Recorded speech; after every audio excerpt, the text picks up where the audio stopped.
Modern Money Primer blog number 39, Responses by L. Randall Wray.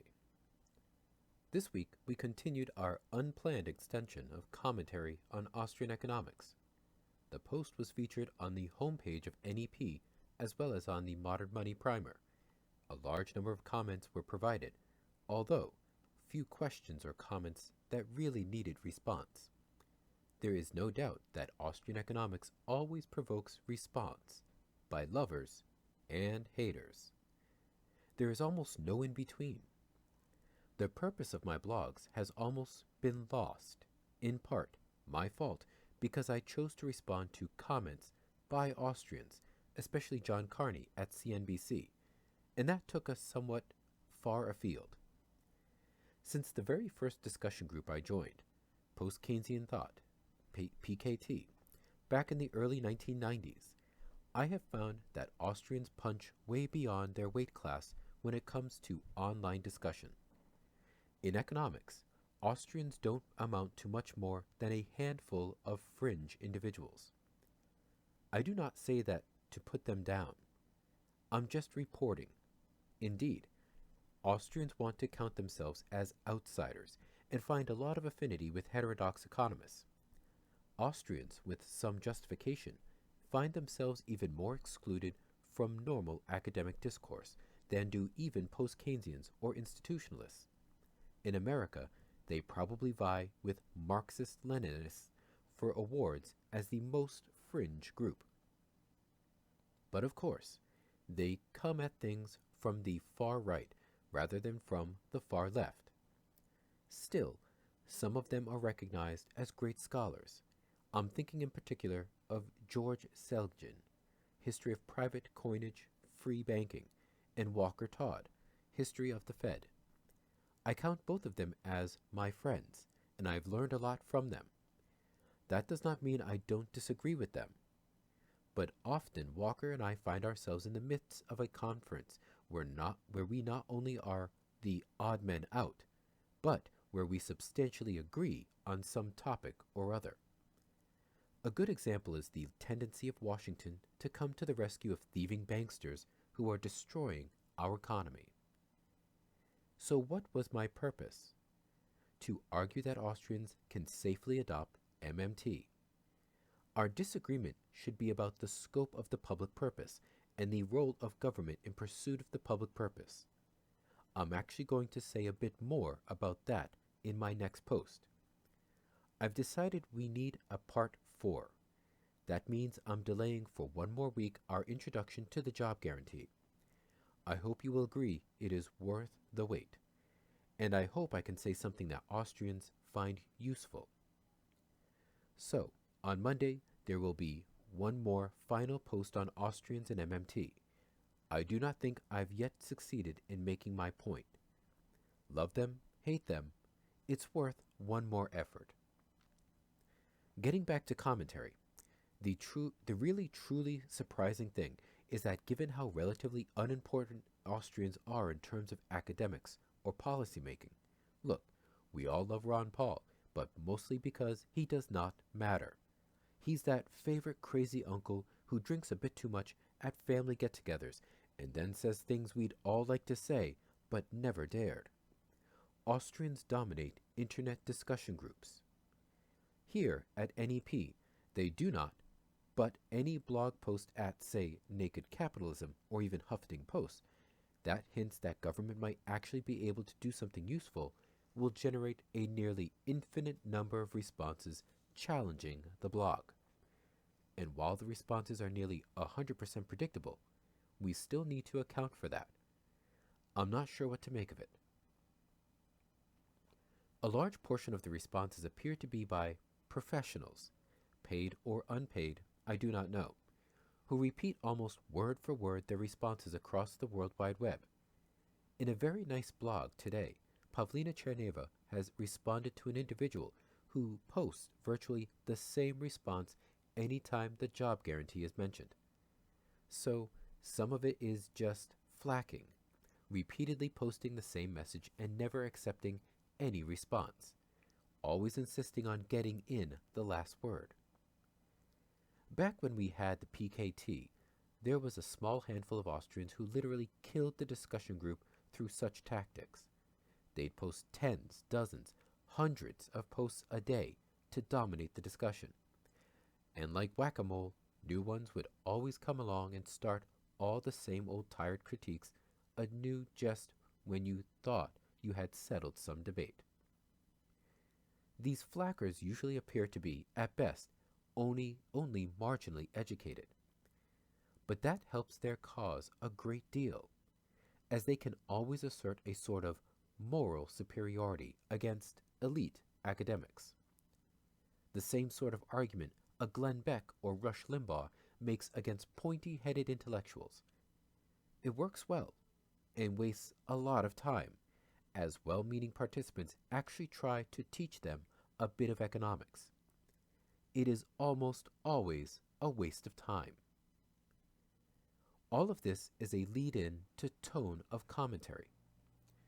I have noticed at least 2 comments telling John Carney and Ramanan to take a hike.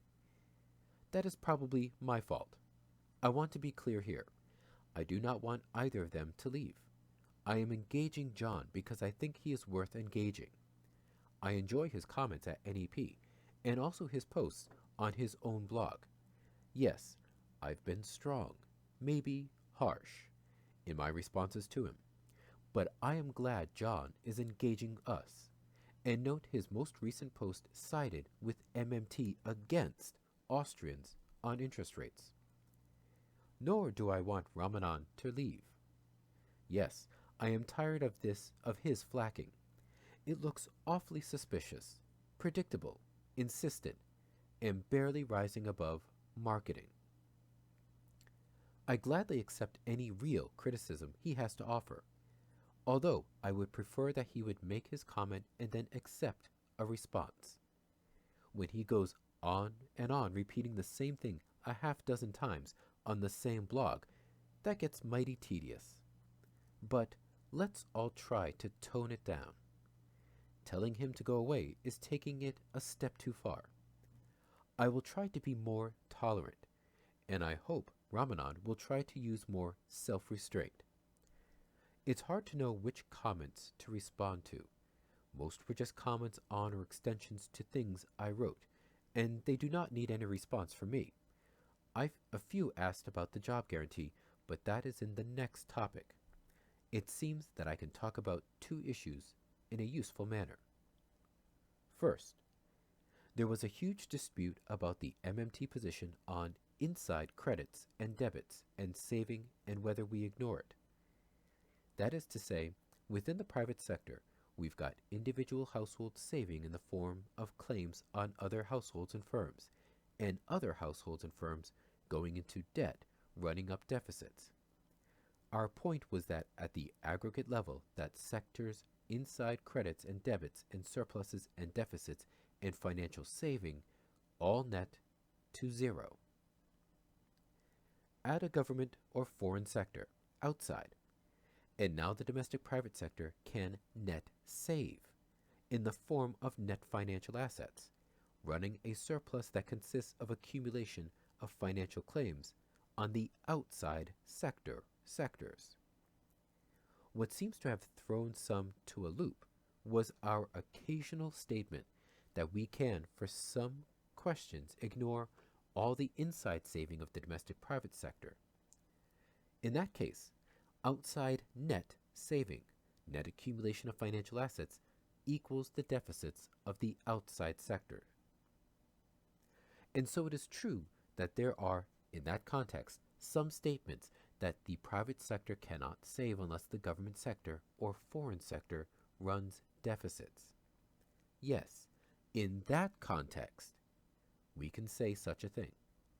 We are taking the entire private sector as a whole and saying that it cannot save, run a surplus, unless some external sector, foreign or government, deficit spends. That does not mean that within the private sector there is not lots of saving and investing going on, with lots of individual households or firms running surpluses, saving, and others running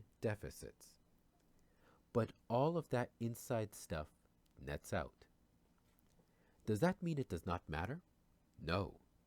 But how it matters depends. It requires more investigation.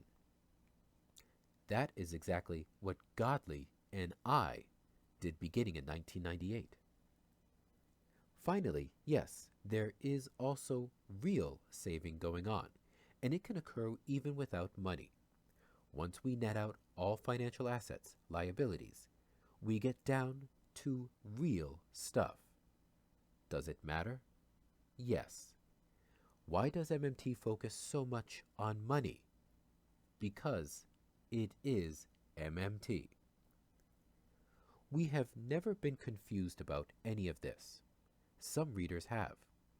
There is an automatic tendency to presume that the fault is always in the hands of the writer, not the reader, especially when that reader is not very well educated in the subject under discussion. So we had a group that either did not read much of what we wrote or did not understand what we wrote, and got all up in a huff and formed a website based on the proposition that MMTers did not know what they were talking about. Can we just make up now? I don't know. It isn't up to me. I didn't leave in a huff and puff. Second, there were various statements about that particular website and politics, whether it can be politics free or not. My view? Of course not. There is no such thing as economics that is value free. But I cannot speak for them. My view, as I stated in a previous blog, is that we must examine the public purpose, which must be a political consideration. I believe it is an inherently progressive subject. I do not see why Austrians would have a problem with that. There is room to disagree on what we include in the public purpose, and what portion of that has to be supplied by government. I think we made some progress in our discussion with John Carney, but clearly we've still got a gulf. I'll try again in part 4.